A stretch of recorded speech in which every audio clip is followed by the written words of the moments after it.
Heidi here from Rain Country Homestead. God is good all the time. And today it's kind of a 2-for-1 special because I'm going to show you how you can take that last little bit of chicken and the bones left on that chicken, and you can look up here and see the one that I baked on the wood stove the other day. And after you've made a few other dinners out of leftover chicken, what you do with that last little bit and the bones, and how you can use some of your home dehydrated or store-bought freeze-dried foods for your food storage. Because it's important, if you're going to get into freeze-dried foods and food storage, you need to learn how to actually use that stuff. So I've been practicing with it, and it's super, super easy. So let's get started on this, and I'll show you what I'm going to do here. So right here, what I have is the bone broth that I took the leftover chicken, the bones, added some more water to it, and cooked it on the wood stove for about 24 hours. Actually, I think it was more like 36. All right, and I took all the little bits of meat that were left over, and those are in here. So what we're having for dinner tonight is chicken soup made from this really healthy organic chicken bone broth. And this is really important you learn how good bone broth is for you and how much your body needs it and how gut healthy it is. And we're making the most out of the whole bird. As the Native Americans call it, it's using the whole buffalo. I think that's the phrase. So somebody can correct me if I'm wrong there. And I love that because you're learning how to use every little bit and nothing goes to waste. So now, and then the other part, of course, is being able to take a lot of my homegrown and dried herbs and some freeze-dried stuff here. And this is some of my honeybill stuff that I like to use. And personally, the dehydrated carrots, I love to just snack on those. So I'm just going to start throwing stuff in here.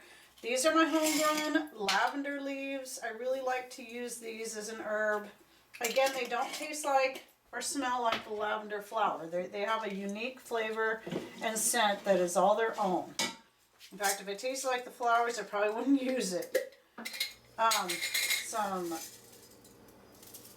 produce stand bought peppers, jalapeno peppers that I dehydrated myself last year. We like spice.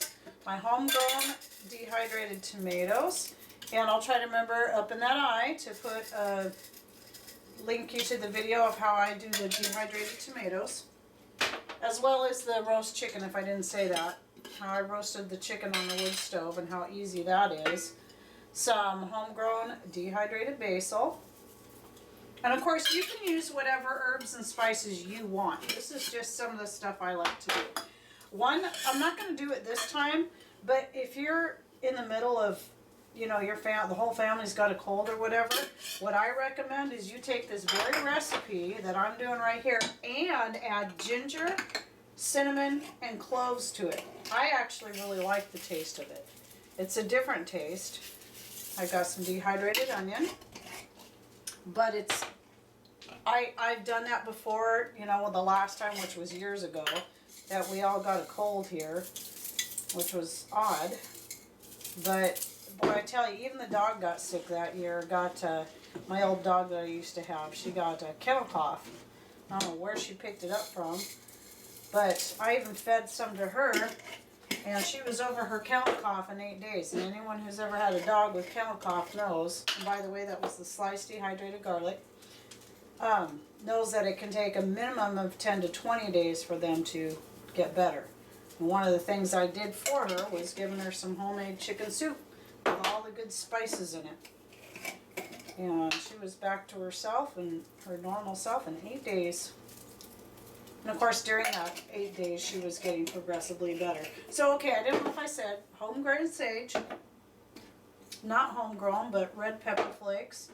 My homegrown mixed greens blend that if you go to my what to do with all those greens, you'll see most of what's in here, including grape leaves and strawberry leaves and kale and beet greens and borage.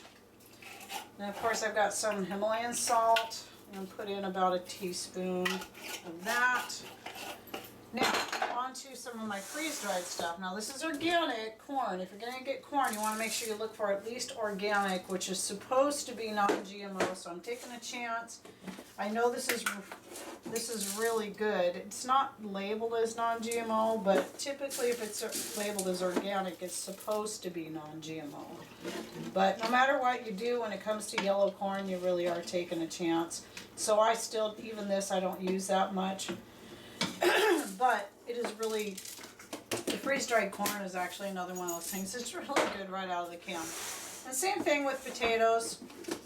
You know, this is just for, this is not something I do very often. I was actually going to use fresh vegetables in here instead of the freeze-dried and dehydrated. But since I'm wanting to show you that this can be how easy it is to use freeze-dried stuff or dehydrated. Lots of carrots. Love these things. The dogs even like these things. Here, doggies, you want some carrots? Sprinkle some on the floor. That'll keep them busy. They love the dehydrated carrots. And some freeze-dried broccoli. There. So, and I just throw everything in by the handfuls. Now, I'm going to add extra water to this because the bone broth is fairly thick, and then I've got all these dehydrated and freeze-dried foods in here, and they're going to soak up a lot of water. So, I'm going to add some extra water in there, and we're going to have a nice pot of soup. Chicken vegetable soup.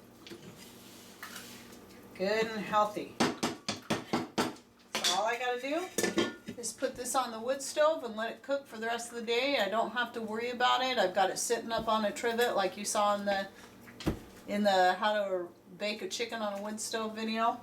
And then tonight we'll have some yummy chicken vegetable soup. So it's that simple. All right, so there you have it.